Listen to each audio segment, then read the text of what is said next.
in which capacity I enjoy the title Baroness Blower, and I am a former General Secretary of the National Union of Teachers and proud to be a member of all of the organisations which are jointly hosting the meeting today. That is the Cuba Solidarity Campaign, the Nicaragua Solidarity Campaign Action Group, and the Venezuela Solidarity Campaign. And although I will say this at the end of the meeting, I'm going to say it now, that if any of you listening are not members of those organisations, please make sure that's the first thing you do after you've finished being on this call, that you join up to those organisations. Welcome to viewers on Zoom and on Facebook. The Facebook pages of the three organisations are hosting this event. There is translation available for those who are viewing on Zoom.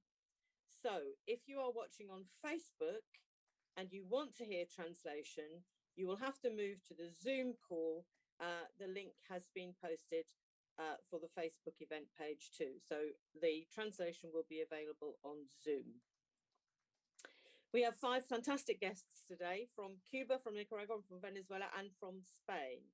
If there is time at the end, we will also be able to put some questions to them. So please do post your questions in the Q&A section. I'm sure everybody's really familiar with Zoom now, so you know how to do that. There was widespread relief from progressive forces across Latin America and in the Caribbean when Donald Trump lost the elections in November. Without doubt, illegal US sanctions against Cuba, Venezuela and Nicaragua have intensified over the 4 years of his presidency. The US government funding of regime change activities, internal subversion and intervention increased across all 3 countries under Trump, and these sanctions and external interference have been deeply damaging to their respective economies, societies, and of course, including damaging to efforts to deal with the coronavirus pandemic. So Joe Biden has now been in the White House for almost a month and is currently forming future White House policy.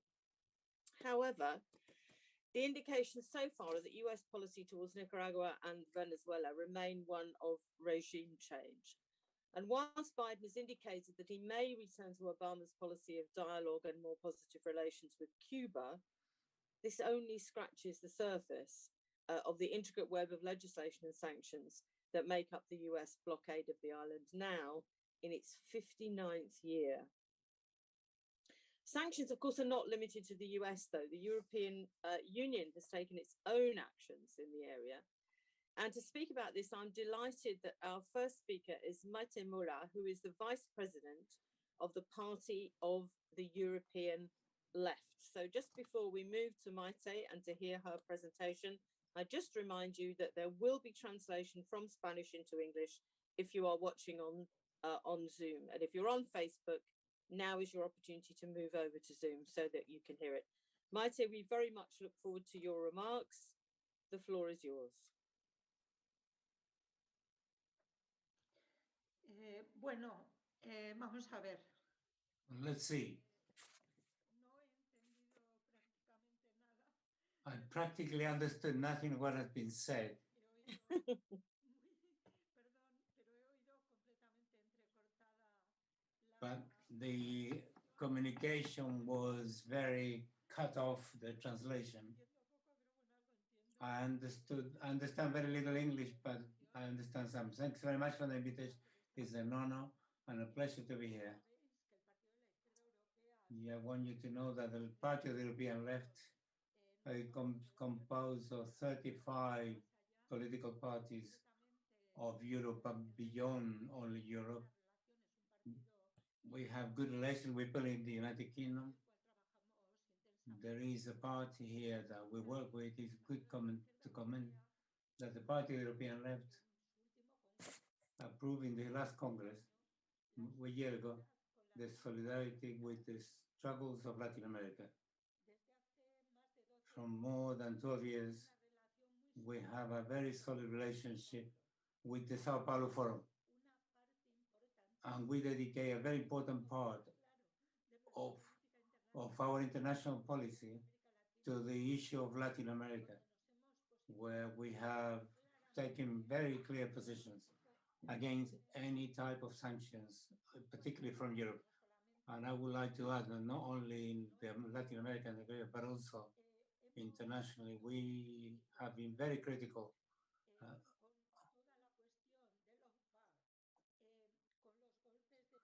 with the coup d'etat, the two against Zelaya and Honduras in 2009 until the one in Morales of Bolivia in 2019, going through the ones in Paraguay, Brazil, and we were like international observers, both in the international elections in Venezuela and Bolivia. And we have been with Manu Pineda also just now in the last few days with Manu Pineda in Ecuador. And we've been preparing El Salvador and Chile, and we hope also in Ecuador in the second round. We see very dangerous things happening. The truth is, the delegation from Colombia has arrived to Ecuador to try to undermine the winning list, which is with the participation of the Organization of American States as accomplice in order to steal the election. And the concrete thing, yesterday something very important happened. We have this happening in the social networks. The statements that were made on the part of the United Nations rapporteur. I think it's a day which is very important to be registered in history, because the United Nations is very well, but not always makes a statement of this kind with such a categorical nature as the one yesterday about the situation, the concrete situation of the sanctions against Venezuela. So we would like to see the whole statement, because it's very long. We have to defend them everywhere. But it's the most important aspects which concentrates the declaration. That it's good that it's not always the left that actually makes the statements like this. Let's say neutral people that actually make the statement on this thing of the extreme poverty, of the children, of the workers, of the doctors, and women doctors, and people with disabilities, and people with chronic illness. In Venezuela, this rapporteur really has done a good summary that I would have liked to have done myself. Very progressive statement. But for all of those who are here now, this is something we haven't seen for a long time. This is good for Venezuela, Nicaragua, for Cuba, and many other countries, if I can allow to add, that are under the sanction regime, that now we have the statement that we can use. Well, concentrating, focusing on our issue today about Venezuela. This statement has a 90% application to Venezuela. So people who are defending, like ourselves, the right to health, the right to education, the right to a dignified life. We are with this rapporteur that we've been saying this for many years. And this is something that we consider that it's great that it's not exactly us who are saying this. I also want to add that not only the United States that actually apply sanctions, it's also the European Union who are applying blockades, these sanctions, these indignities against the peoples. But we shouldn't forget that it's also Canada, which we think is a wonderful place. It's a happy Tachihuay, as we say in Spain, which is a supposed defender of ecology. But when it comes to it, is one of the countries that is centrally involved in the application of these sanctions against Venezuela and other countries. So I don't know how much I have left. I want to very briefly say that what we have to do in the case of Venezuela against the sanctions is to return the monies illegally retained of Venezuela, because it's not very nice that the money of one people is retained, the United Kingdom, Portugal, and many other countries. This is retained absolutely illegally, and then, you know, they are making money out of this. They're taking profits out of it. So this money, they're making big benefits out of it. And the economic issue in Venezuela, which let me be so sharp about this. We have to return this money, whether we are in pandemic or whether we are not in pandemic, because, you know, we're talking about a situation which in Venezuela, also Cuba, also Venezuela, and Nicaragua is terrible against Venezuela, which is taking place for a long time. So let's not confuse that because of the pandemic we are demanding it. We should demand it anyway. The main problem is the United States. But we also know the European Union, above all, in the case of Cuba, it allies with the United States. But in the case against Venezuela, it allies with the United States. In the case of Cuba, has a different position. That we are in Spain with the government of the Socialist Party, but and since we are internationalists, it's very curious that our Minister of Foreign Ministry has requested Biden that, you know, it allows us to release some funds, which is not everything, but at least it's something. Because Spain has a lot of interest in Cuba, which are very important for the economic interest in Spain regarding the situation in Cuba. With the case of Nicaragua, I would like to say a couple of things. It seems to me that the whole of the European loop, Maite, un minuto, por favor. They have a neo-colonial view on Nicaragua. But I don't want to not use that minute for Nicaragua. It cannot be that that neo-colonial view that the European Union has, or the United States, or anybody on Nicaragua, it's got to be in the governments. And also, neither the European Union nor United States, nobody has the right to sanction any country in the world. Only the United Nations has the right. All the unilateral coercive measures are illegal. And I finish with that. Thank you very much.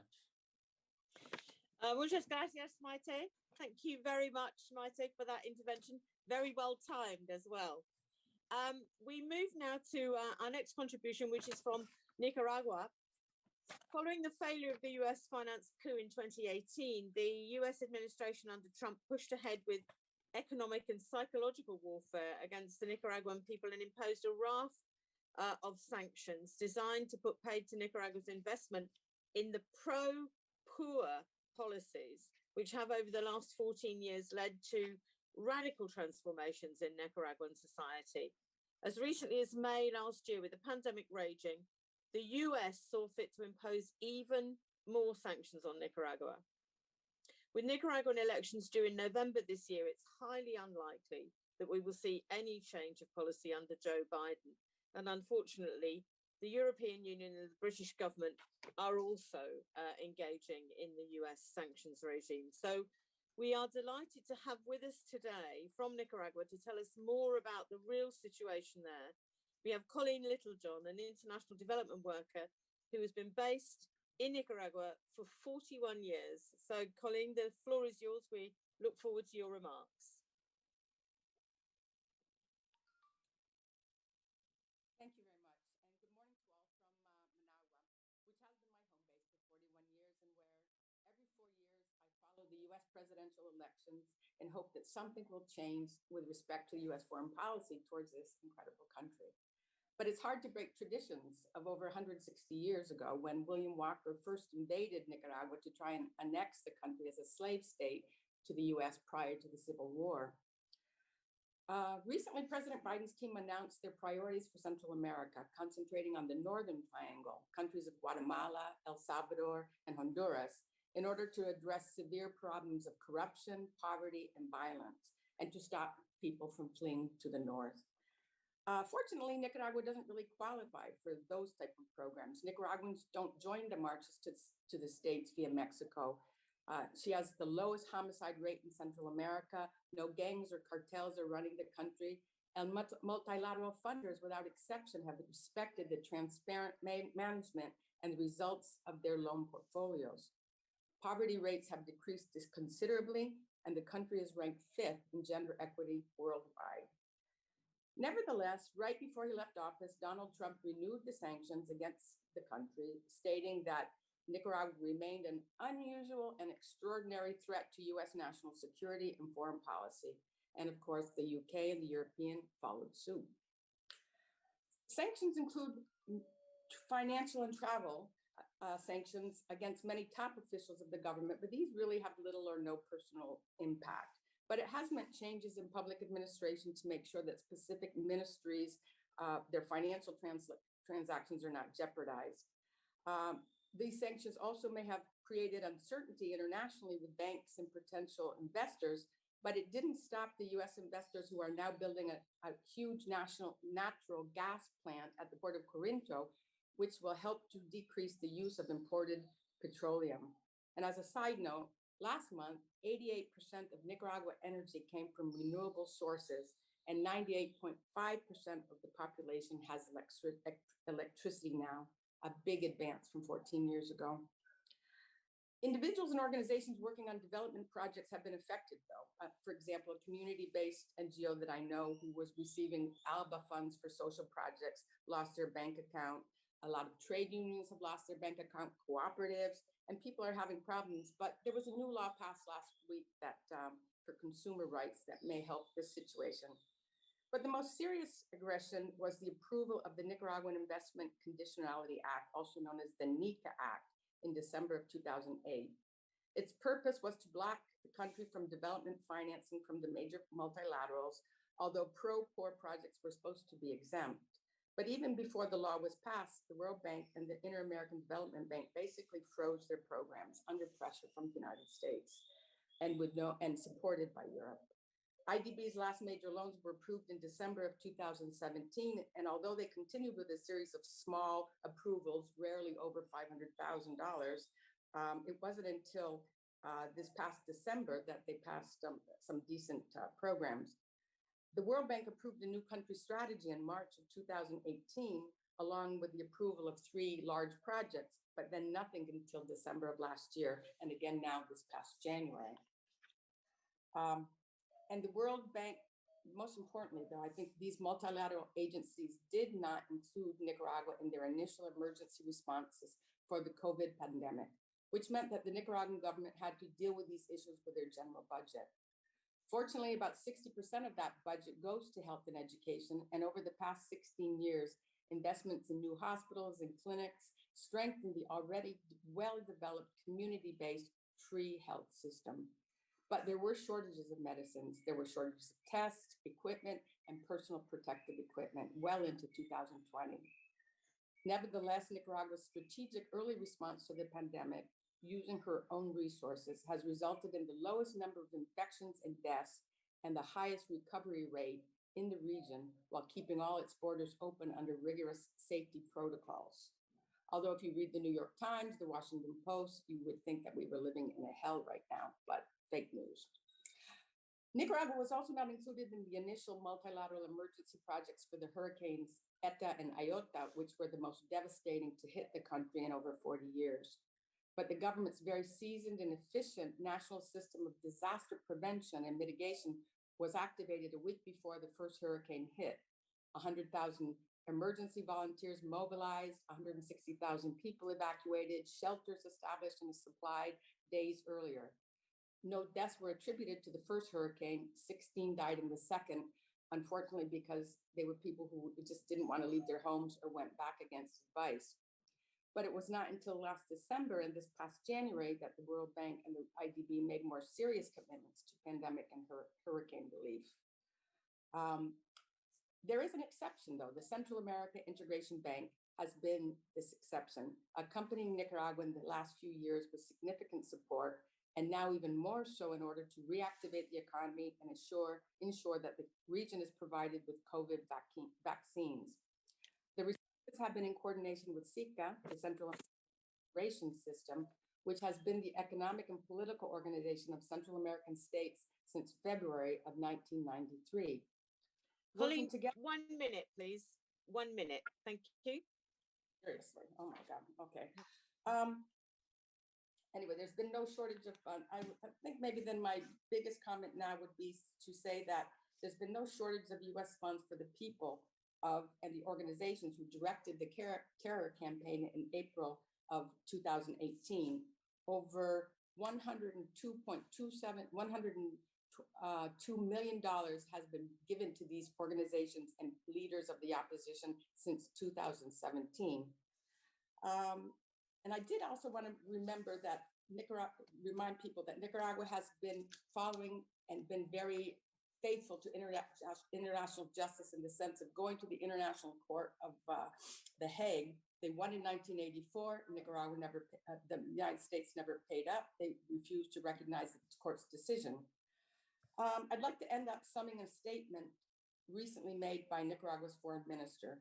He expressed the need to promote a green alliance between developed and countries that are trying to develop in order to face the combined consequences of climate change and the COVID-19 pandemic. The world urgently needs peace, security, stability, and a new economic order which gives priority to life, health, and the fight against poverty.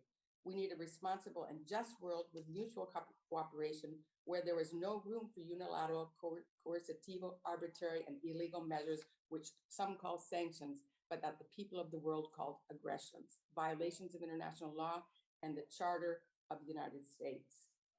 Sanctions not only jeopardize ordinary people's lives, but they constitute a violation of their human rights. And in the current context of the pandemic, sanctions are tantamount to crimes against humanity.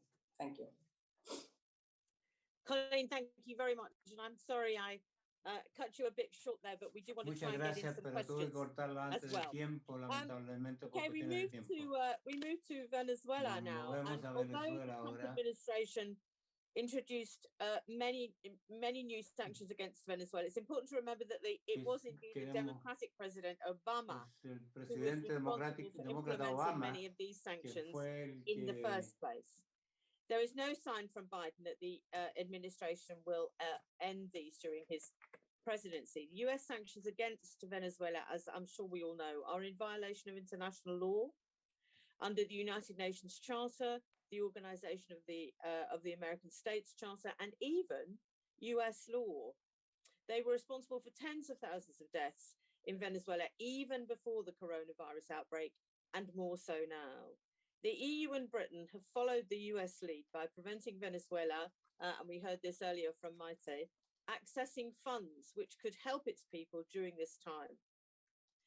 People on this call will be aware that the Bank of England is still refusing to release £1.3 billion worth of gold belonging to Venezuela. So to tell us more about the situation in Venezuela, we are delighted to welcome Carlos Ron, President of the Simón Bolivar Institute for Peace and Solidarity among peoples in Venezuela. Carlos, the floor is yours. Thank you very much. I'm very happy to be here, and saludos a todos y todas también. I was asked to speak in English, so here we go. Thank you for this invitation. And look, I think we have to start by saying, you know, I appreciated Maite's introduction because I think what we saw yesterday here in Caracas with the Special Rapporteur's report is really, you know, it was really something important, transcendental in this struggle against the so-called sanctions. This morning I was reading one of our journalist from Venezuela, Erika Ortega Sanoja, who said that she felt sorry. She sort of broke up a little bit yesterday when the reading was being made of the report by the rapporteur, and she says, I'm sorry because I am a journalist, but when you hear the list of aggressions and things that have been done against your country, it's kind of hard as a Venezuelan not to be taken, aback by these issues. And that's sort of what I think is the feeling today here. The first thing we have to discuss, and I think it's very important, is that this issue is first and foremost an issue against international law. These so-called sanctions this is an issue about law. When I approach this and when we talk about this, I'm not asking you to be sympathetic to the Venezuelan government. I'm not asking you to be socialist. I'm not asking you to pass any judgment, positive or negative, on what we're doing in Venezuela or in any of these other countries that are being attacked. I am asking you to see how this is a violation of international law. This is a question that needs to be brought up every time, because first of all, we commit we're guilty of saying sanctions and it sort of implies that there is something that was done wrong by any of these countries, and at the end of the day, these are all illegal, unilateral, coercive measures by one state or by a group of some states following that state's lead against a whole populations. This is a form of collective punishment, which is in itself a crime against humanity, because when these measures are implemented, they impact equally everybody living in those countries. And I'm speaking about Venezuela in particular, but I know this applies to all the other countries, like Maite signalized before. It applies equally to all. So this is something we have to take out of our narrative, of the way we speak. These are illegal measures. Minister Zarif from Iran once called it economic terrorism. And that's actually more appropriate, a much more appropriate term than when we use sanctions. As a matter of fact, one of the things that was interesting to see yesterday is that the response from the United States, when all these denunciations came about and were sort of summed up in the rapporteur's initial report, well, they have no defense. They don't address the issue of legality because they know these are illegal, and they try to mask their response and to excuse themselves by saying, well, trying to place the blame and conditions prior to the sanctions or anything of the sort. But again, if they're saying the problem is that the country has a bad situation, a bad economic situation, a bad political situation, whatever it is, then you punish it by making it worse, by making it exceedingly worse. I'm going to read just a little bit. I know we have very little time, so I'll try to be quick, but I want to read, and I'm sorry for the interpreters. I think that they suffer with the speed. But it's important to see, the special rapporteur included in her statement one sentence that I think is important. It says, the announced purpose of the maximum pressure campaign to change the government of Venezuela violates the principle of sovereign equality of states and constitutes an intervention in domestic affairs of Venezuela that also affects its regional relations. This is the issue.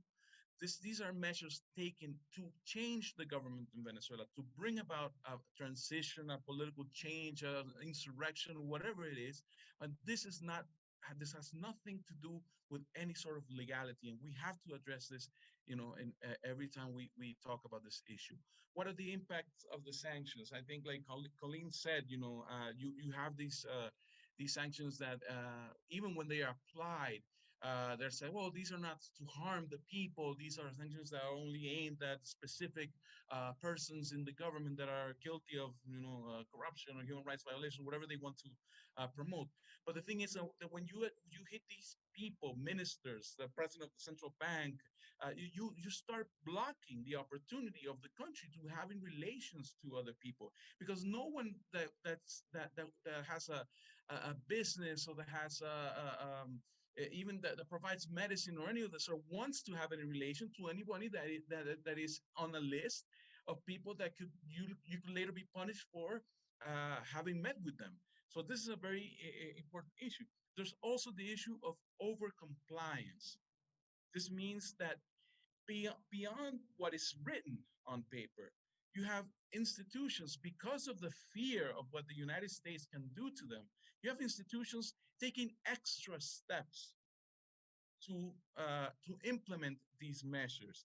Again, as a brief quote, but this is recognized even by people in the US government. There was a letter written on February 11, just 2 days ago, led by Ilhan Omar, but many other members of Congress. And it says, unquote, existing protocols and licenses have proved woefully insufficient to meet the enormity of the challenges shared by people around the world in the face of the pandemic. Even when licenses and humanitarian exemptions are available, moreover, there is a persistent problem of overcompliance, particularly from the financial sector. This has led to catastrophic humanitarian consequences in various parts of the world. And I'm sorry to be quoting, but the thing is that it is important because this is the US, these are people in the US government speaking, not me. This isn't me just because I'm a Venezuelan and because I'm defending my position. No, this is exactly what is discussed in the US government. So these are the things that we have to address. This is a criminal attack, all-out attack on the populations of our country. Venezuela has been blocked. You know, we have lost in the last year since the Trump administration about 99% of our income, and this has disastrous effects on the entire population.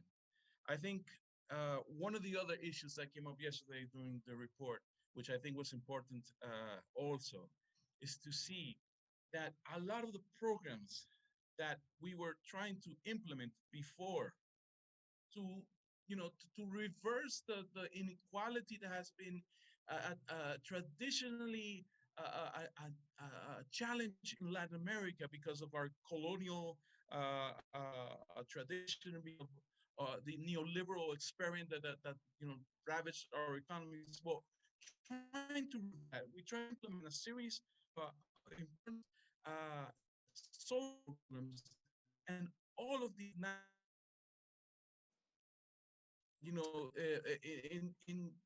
and I'm running out. Okay. Yeah. 1 minute. Okay. I'll come to an end. Thank you. Okay. When we ask questions, keep in mind, and these are law, and we have to ask who gets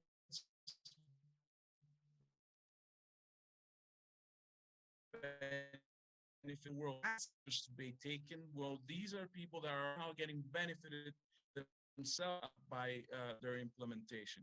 At the end of the day,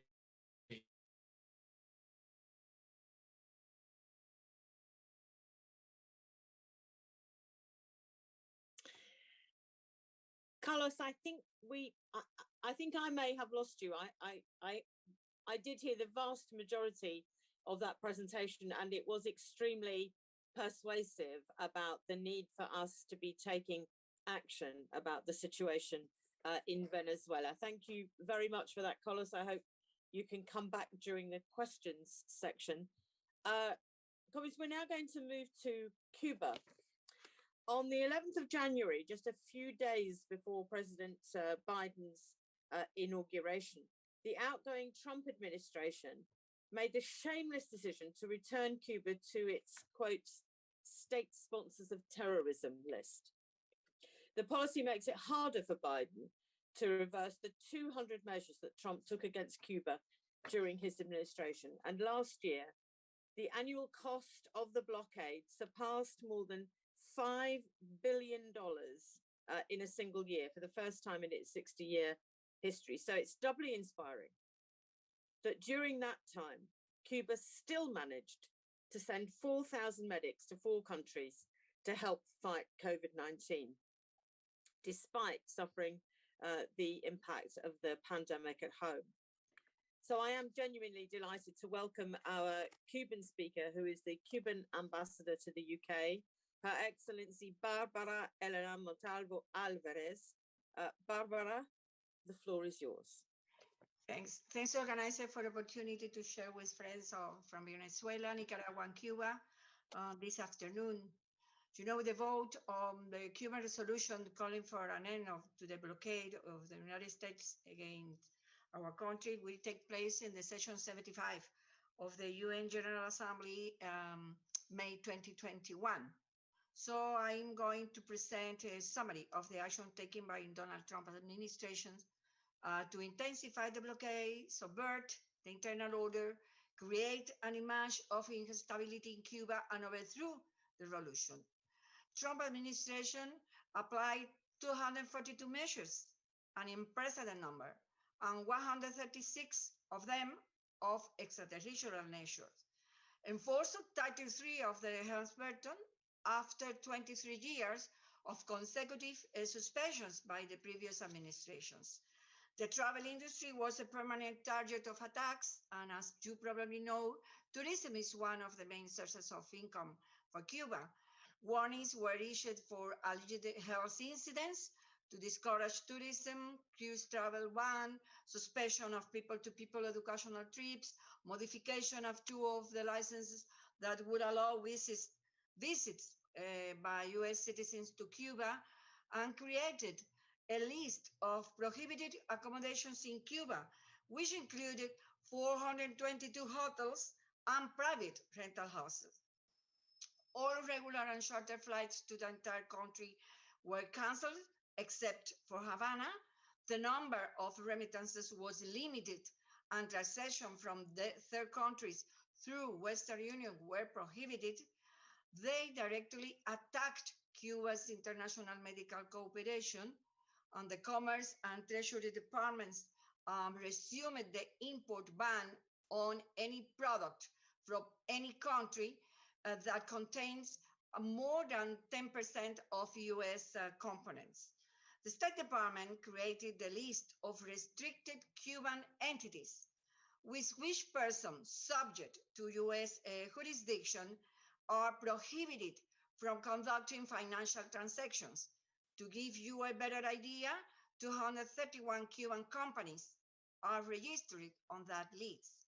Meticulous and permanent persecution of the banking financial operations of Cuba was conducted. The closing of bank accounts and the denial of transactions with diplomatic and business representations of Cuba abroad increased. Parallel to the strategy against Venezuela, and under the pretext of Cuba alleged interference in the internal affairs of that country, measures were taken against ships, shipping companies, insurance, reinsurance companies linked to the transportation of fuel. And in 2019, 73 vessels and 27 companies were penalized. And of course, these measures affect full supply to our country. Trump's administration did not listen to any of the various demands made to relax the blockade in the face of the pandemic. Quite the opposite. It prevented the access of any supplies. For example, special rapporteurs and experts of the Council of the Human Rights requested Trump's administration to relax the measures considering the effect of the pandemic. They have stressed that the blockade makes humanitarian response difficult to COVID and seriously affect international cooperation to curb the epidemic, treat the patients, and save life. The export and re-export of goods to Cuba implies a complex and costly licensing process because the issuances of licenses or authorization of exemptions can take several months, and in fact has not simplified or modified any of these procedures. Finally, they underline that since the beginning of the pandemic, the impact of the blockade has imposed an additional financial burden increasing transportation times because Cuba cannot directly obtain supplies, reagents, medical equipment, any drugs from the United States. The Oxford Committee for Famine Relief, Oxfam, has affirmed that the blockade is a policy of unilateral measures that limit the development of the Cuban economy and the livelihood of the Cuban people. From April 2019 to March 2020, and for the first time, as Kristen said, the total amount of damages caused by this policy in 1 year exceeded $5 billion, a fatal record.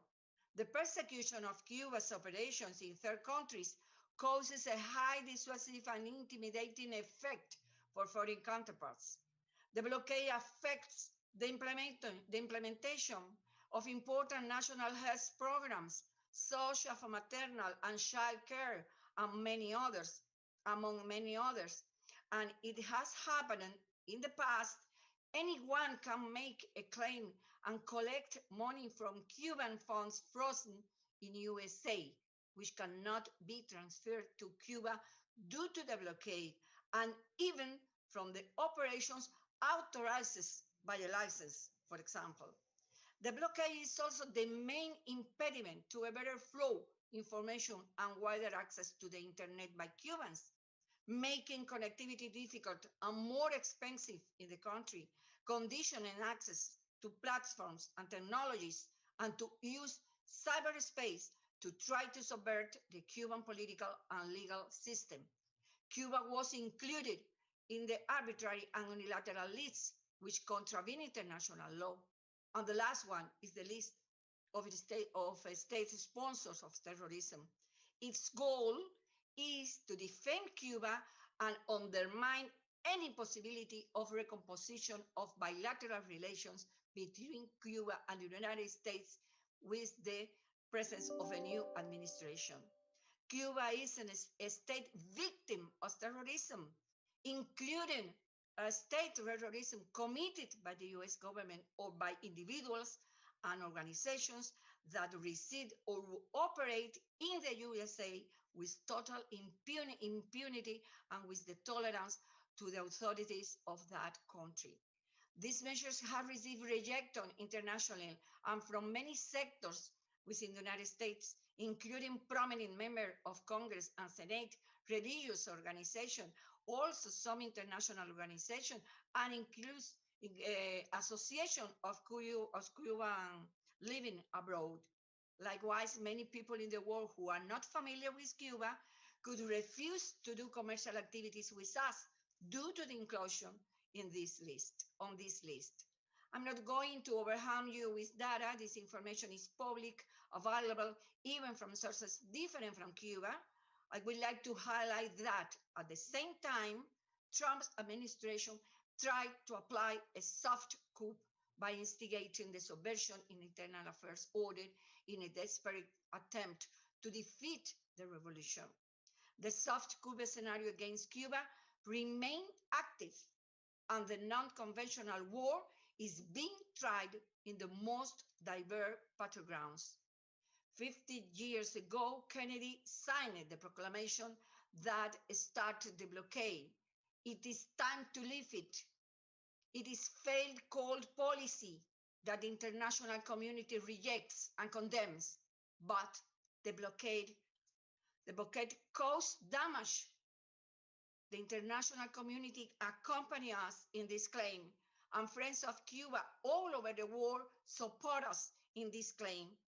Data is not needed to understand how the blockade affects the daily life of each Cuban family.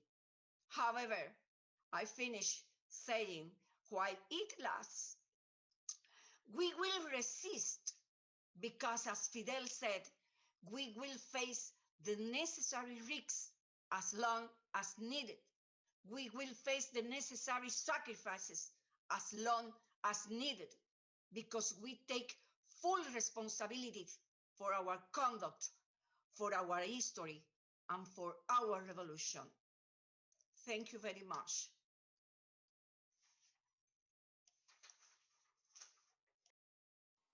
Muchas gracias, Your Excellency. Thank you very much indeed. And solidarity to Cuba.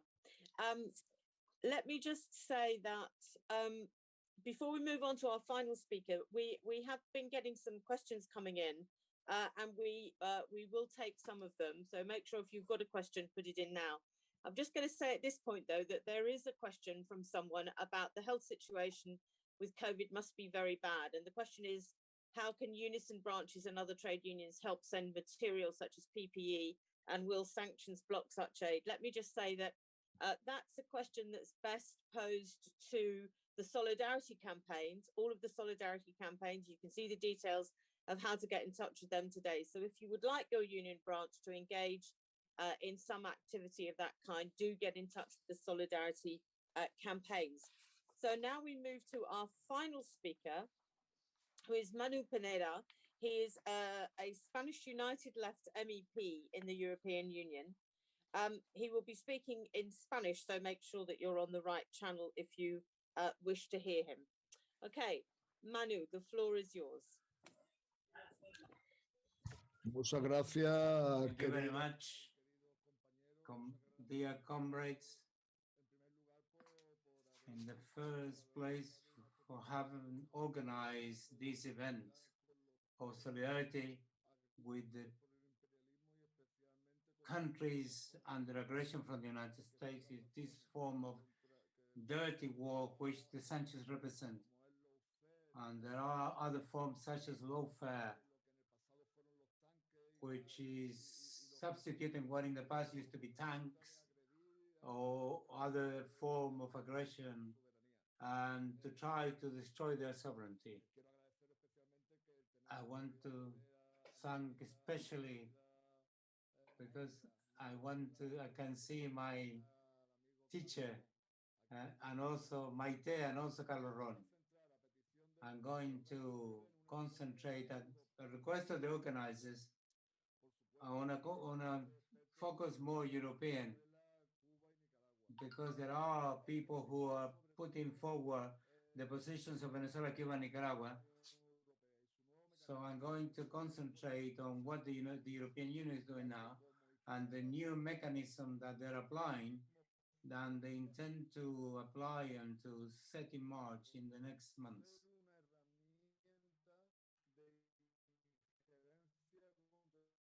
This is a tool of the European Union to interfere against the sovereignty of the peoples.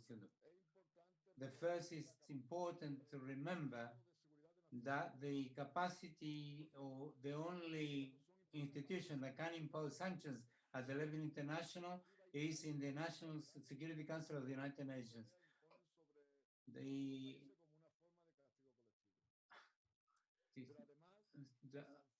The sanctions on top of in the middle of a pandemic and even worse. The Council of the United Nations already expressed its concern about this, of these unilateral coercive measures. And many have requested that these sanctions are, well, lifted or alleviated, so that people can buy and countries can buy disinfectants, soap, ventilators, and other important health input. The European Union, the common policy of security common in the European Union, this been applying measures of these for some time. In this way, we have come to the position in which the European Union represents 36% of the sanctions against, being the European Parliament a very important instrument in this. I want to concentrate the European Parliament and reiterated opportunities has applied sanctions of every kind, despite, as we know, the legality of the sanctions are not clear. In March 2019, almost 2 years ago, approved a resolution supporting resolutions of the European Union and the European Council as the foreign minister of the member states, as part of the European Union, And now Josep Borrell, before Mogherini, continued to apply sanctions against the countries. And finally, in the framework of these sanctions of the European Union, at the end of this, maybe some of the others, some people call law Magnitskyism. However, the right-wing groups and extreme right groups in the European Parliament are applying this, using this sanction. In the 2012, the United States used against one particular individual who was responsible for the assassination of Loy Magnitsky, and this authorizes the European Union to apply unilaterally to apply that because they violate human rights and they apply sanctions.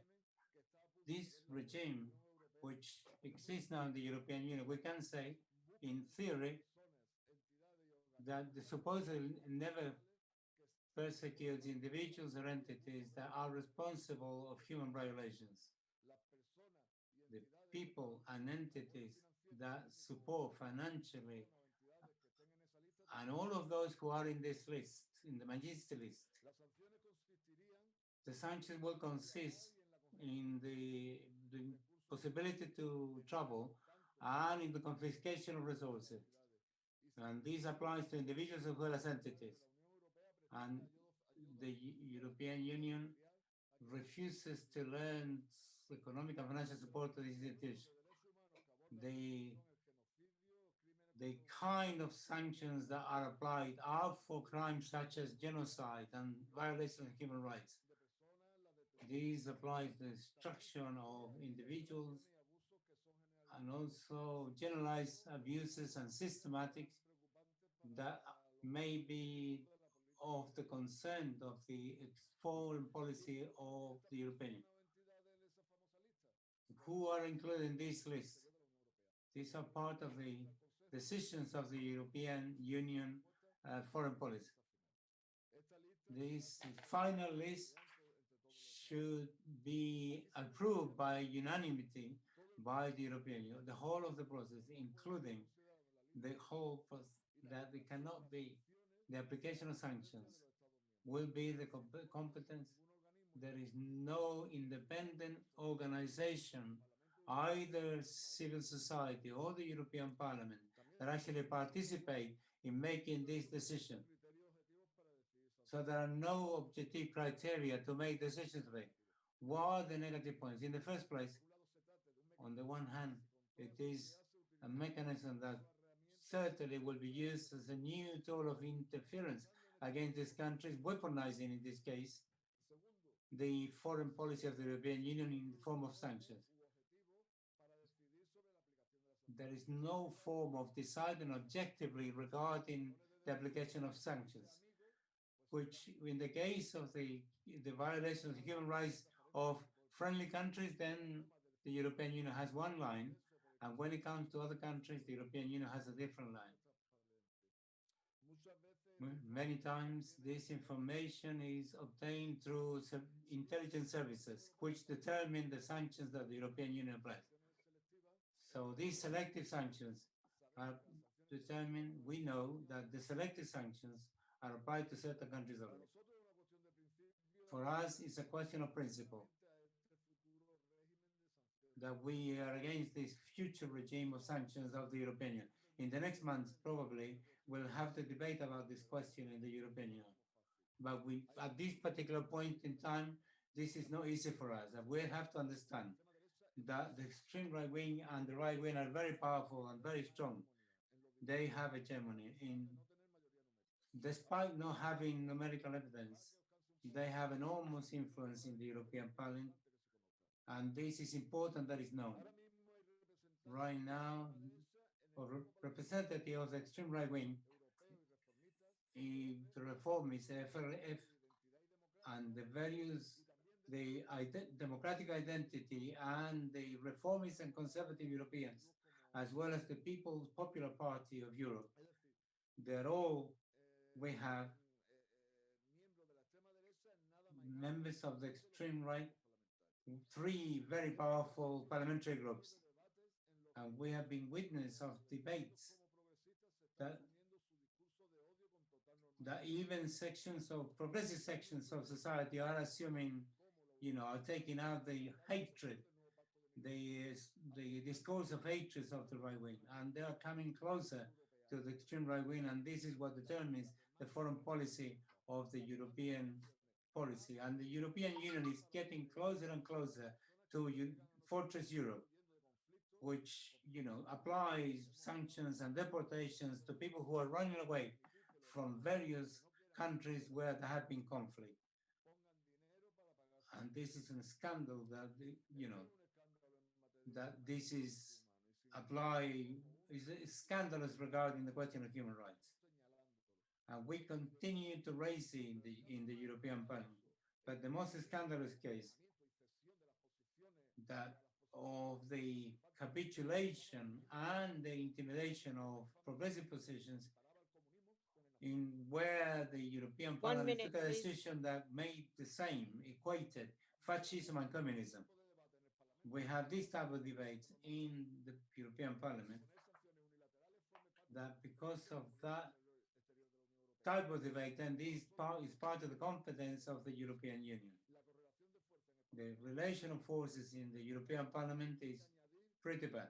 And to this, we must add that we have to add that the European Union policy is just cocktails the foreign policy of the United States.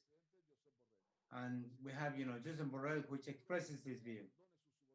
We want the European Union to abandon its subordination. We want the European Union to abandon its subordination to the foreign policy of the United States and adopt an independent policy. We want the European Union that, they should stop this. That unfortunately, this subordination will continue to be used by the European Union to attack progressive governments around the world. And they never apply these sanctions against the Colombian government or other governments where violations, human relations are rife. Only the Security Council of the United Nations has the authority to apply sanctions. Nobody else does. Okay, can you wrap up now, please? This new policy must be terminated. This policy of the European Union is going to add to the sanctions policy of the United States. And this is going to make things much worse. Not only with Cuba, Venezuela, and Nicaragua, but also even stopping the remittances of monies from the United States to Cuba. And now the country in Venezuela is receiving 1% of what used to get, 2 years ago. This is also the same with Nicaragua. The sanctions of the European nations are going to be on the table for discussion in the European Parliament and in the institution of the European Union. Thank you very much. Manu, thank you very much for your presentation. And now we can move on to questions. I finished sending a very strong hug and warm welcome to and salutations to everybody that is part of the meeting, both in the panel as well as those who are listening. Thank you. Thank you for the conclusion of that translation. Thank you. We have got some questions that have come in. I just remind you that there was a question about how Unison or other branches, other trade unions can support and send solidarity material and equipment. And the way to deal with that is to go through the solidarity campaigns based here, all of which has been posted in the chat. And I just remind you that lots and lots and lots of actions that you can take are also being posted in the chat. So I do encourage you to do that. I'm going to take, I've got a couple of questions and I'm going to go in this order. First to Coleen Littlejohn, second to Her Excellency Bárbara Elena Montalvo Álvarez, and third to Carlos Ron to answer these questions. It's a question from Brandon about what punishments would the United States get if they continue these sanctions? I think we know the answer to that, but please do comment on that. There's another question about whether you see any indication that the US administration will remove any of the sanctions or take Cuba off the list. And the third question is whether what message you panelists would like to send to President Biden. So, Coleen, if you have any responses on those particular questions, that would be great. About 2 minutes, if you can, please. Okay. Basically, I've been thinking, you know, the United States has sanctions on 39 countries in the world, including some of the poorest. The United States is not the UN, so at some point there has to be more respect for international law, and all the movements around the world have to start demanding our countries to be more responsible. The punishments, for example, we saw in 1984 that you know, the United States lost a court case in the International Court of Justice. They lost. They wouldn't even go to the part where they had to say how much they owed, which was basically Nicaragua calculated this at $17 billion. And this was only for the first 4 years of the war that the United States financed against Nicaragua. So who's going to punish them? The International Court of Justice, the United States has sanctioned some of those people. So I think we as people have to realize, and I think that there's a lot of activity going on right now in the United States. Sanctions kills, the Black Lives Matter. People are realizing as a result of the pandemic just how that system needs to be changed. I basically think the countries like Nicaragua, Cuba, Venezuela, as far as social programs, etc., working for the poor, the threat of a good example. You know, people, the right comes on to Nicaragua that there was a Nicaraguan epidemiologist in Ireland saying that, you know, by May we would have 25,000 dead from COVID. This is probably one of the safest countries in the world to be right now as far as COVID. It's controlled because of the health system. Yeah, and a friend of mine's on too, wanting to know about, you know, do I think the head of AID will change? You know, I would hope so, but I don't think so because she doesn't make the policies. You know, we just there has to be some type of movement to say, U.S., you are not, European Union, you are not the UN. Let's get an international system working where the majority of the people are represented.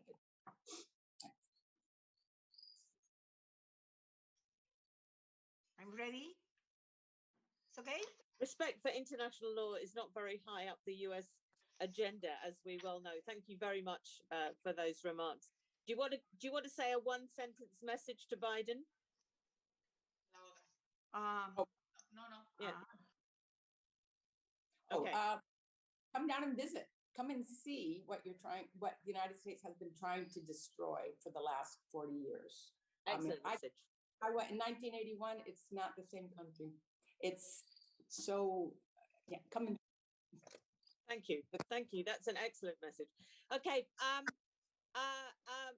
Madam Ambassador, I'm going to come to you, but there's an additional question for you, as well as those questions I put at the beginning, which is, does the US blockade restrict the use of the successful Cuban vaccine against COVID? Is there a specific problem in relation to the blockade with the vaccine? Yeah. So, wow. Madam Ambassador. So many questions. First of all, I'm the Cuban ambassador, so I have any message to the Biden administration. You know, Cuba is ready to any scenario, and you know our historical position. We are in a capability to share and to discuss any problem, and this is an historic position. It's not our problem, but I think that the history will give to those who impose sanction the punishment. I have nothing more to say. And there is an interesting news that I want to share with you. Last Wednesday, a group of 56 organizations, including law and human rights groups, religious organization, Cuban American groups, environmental and academic organization, business groups, sent a letter to Biden administration urging it to take immediate action to fulfill campaign promise to reverse Trump's failed policies, which continue to inflict harm on Cuban families.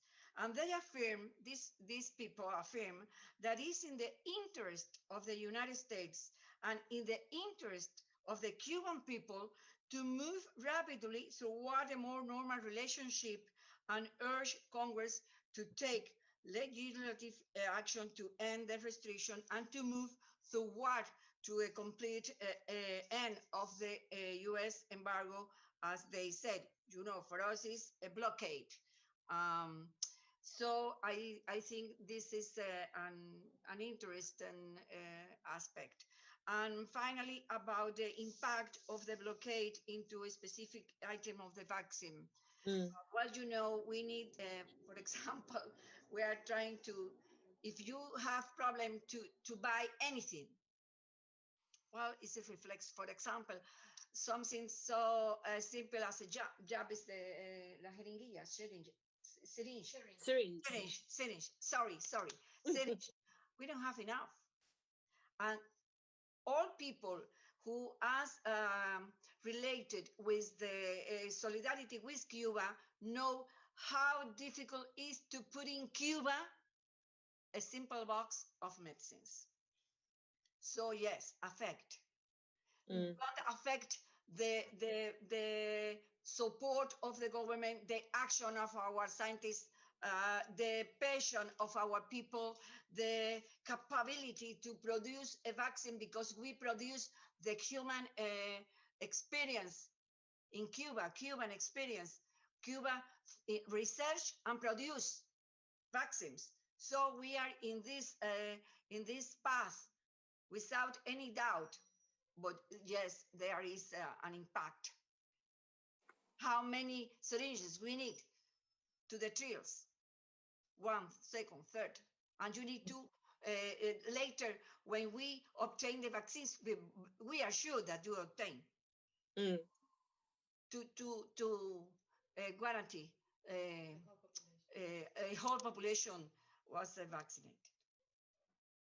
That's what I can say. And I'm sorry.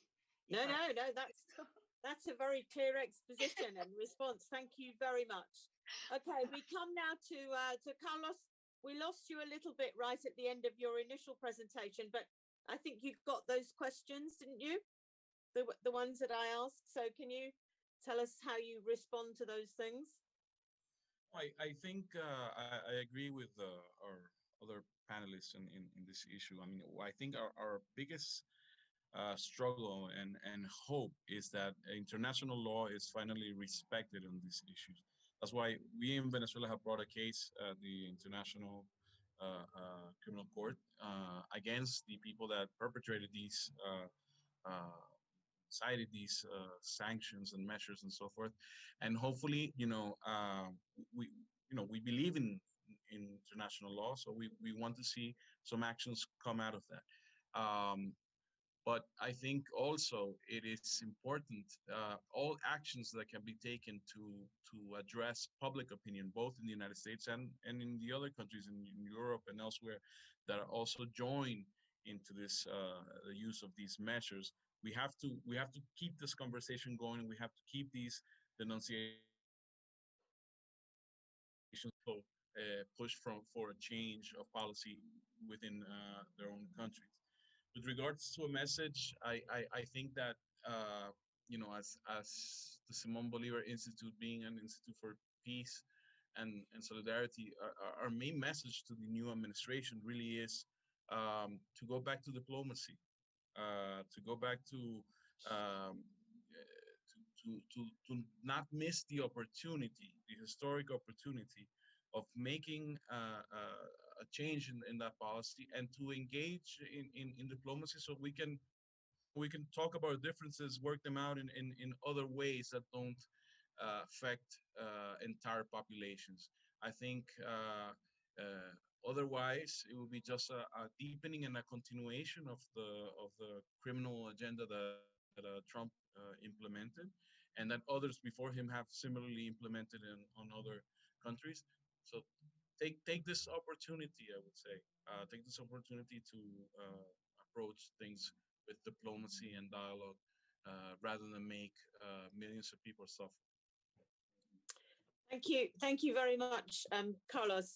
I think of the questions that have been sent directly to me, I've covered most of those. So what I'm going to propose is, now that we offer the floor back to all of our speakers to make a couple of minutes of summing up on any of the things that you feel you would like to say. And I will take people in this order. We will take Maite first, and then Manu.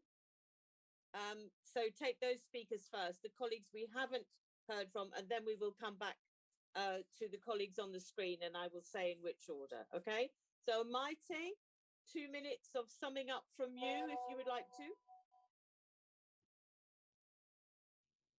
I believe Maite had to leave for another engagement where she's also defending the policy on sanctions. So. Oh dear. Okay. Well, have we got Manu still with us? I'm not sure that we have. Okay. Well, if we haven't, that's fine. I'm going to go back to our colleagues whom we can hear from directly in country. So, Coleen, I cut you off. Right. I've got another question that's come up. The kind of last question that you can maybe address within your summing up is the question that's come in is, how do you think the Biden administration will be different from the Trump administration? So can we go back can we come to perhaps Carlos first on that? Do you see any difference in the Biden administration to the Trump administration? I think I'd rather let the Biden administration start speaking for itself with their own actions. I know it's recent, only been there a couple of days, and also because that we all know there's a lot of internal problems that the United States also, of course, needs to address. I mean, we're talking about a country that's undergoing an impeachment trial for a former president at this time, and other things. So I think it would not be wise to predict. I don't want to make predictions. I want to see actions. I want to see the real way they implement policies and judgment on that, because the problem that is sometimes with the United States, we have seen that there may be very nice messages and speeches and ideas, but that doesn't actually translate into policies that are actually doing the benefit for our people. Like I mentioned yesterday, the response of the United States to the rapporteur's summary of our visit was, trying to place blame everywhere else but on the United States, which is actually putting these implementing these actions. So I think it's best to wait for the actual actions that take place, and again, they have an opportunity. If and I know from Venezuela, if there's willingness to talk and to employ diplomacy, there will be a receptiveness of Venezuela. If on the other side there's an attempt to harden these measures to attack further the Venezuelan people, well, we'll also be on our spots to defend our country and keep struggling. Thanks, Carlos. I think this will be a consistent message across all of our speakers. But Coleen, a last intervention from you on that difference, but also anything else you want to conclude on. Unmute. I guess, people make judgments on what they think is going on, what they hear. And I think one of the most difficult things is this whole question of the fake news. You see something coming out in the Washington Post, and then it changes a few letters, and it's in the New York Times, it's in the Guardian. Journalism, is they're more stars than real journalists anymore. So we need the people in the United States and Europe need to understand really what is happening. So we have to break fake news thing, and then it's also a little bit of it's interesting what's happening in the United States now with some people in the House and the Senate. There's the call for end of sanctions of certain individuals, and so the whole question of lobbying of people to try and influence them to actually see what is happening in these countries, that actually the people in the United States could really benefit from some of the policies, the community policing policy in the United States, the whole in Nicaragua, for example, the question of the health system. Why have a public health system when most of the developed countries in the world do have it? And why is the situation in COVID much more under control here than in California or in Europe even? So how to break the barriers of the lies that are constantly being repeated. And so that's one of the things that we really need to work with and get to some of the people in the administration, as I said, study what is really happening and why is it. I mean, Jimmy Carter said, a few years ago, China hasn't spent money on all these wars, et cetera. They have an incredible infrastructure in their country, et cetera, et cetera. The United States, the people of the United States, sometimes they think domestic policy is everything. They don't pay attention much to foreign policy, but then they don't realize that all the money that is spent in the military budget, for example, that would have been used for the people's welfare in the United States, and it's not being used. Thank you very much. That's great, Coleen. Okay, Your Excellency, we come back to you, Bárbara, for a few final remarks. In particular, whether you think there will be any change between Biden and Trump. No. I prefer to say the final idea. It's no matter how hard, how difficult the future will be, people like Venezuelan, Nicaraguan, and Cuban, we do not surrender. We have a responsibility, yes, because the life and the future of the humanity is more than the imperialism or than the two USA president. We need to fight in many aspects, and because this is a very difficult challenge. We have a responsibility, and we need to do it. We have no the right to surrender, never, in any circumstances.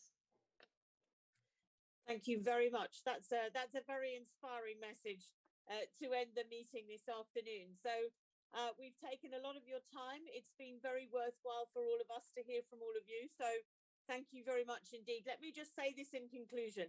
Successive US governments have had the ultimate aim in all three of your nations to bring about regime change, to remove current governments and to install US-backed client states, which would deliver neoliberal economic policies and benefit the US and local elites, of course, and destroy social revolutions and all of your progressive pro-poor policies that have taken place in all of your countries. US sanctions intended to cause suffering and hardship go hand in hand with the US support for opposition groups who promote all of the destabilization that we know about in your countries. Sanctions and blockades are against international law. You've all said that. We've heard it very clearly. It's absolutely the case. And so this is the time when we, outside of your countries, have to put international pressure on the US administration. So everybody on this call needs to hear that message. The pressure has to be, as a number of you said, for diplomacy, for constructive dialogue, for ending sanctions on humanitarian grounds, not the least reason being the COVID pandemic, but just anyway. And we need to continue to stand in solidarity with the people of Cuba, of Nicaragua and Venezuela, and oppose continuing US aggression.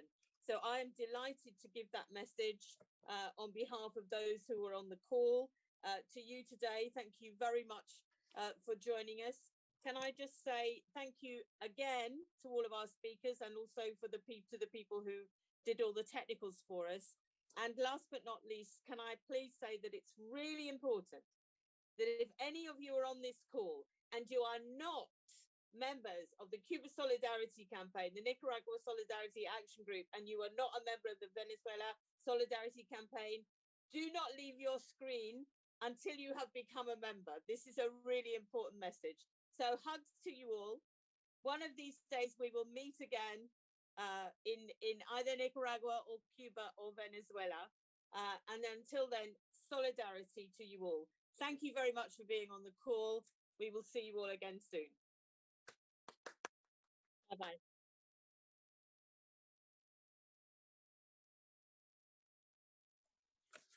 Brilliant. Well done, Christine. You did a great job. Oh, thank you. Yeah, I did kind of mix up some of the questions, but I think that was all right, wasn't it? Yeah. Absolutely fine. Well done, everyone. Bye-bye. Okay. Well, I want to know how many people joined as a result of this. We'll let you know.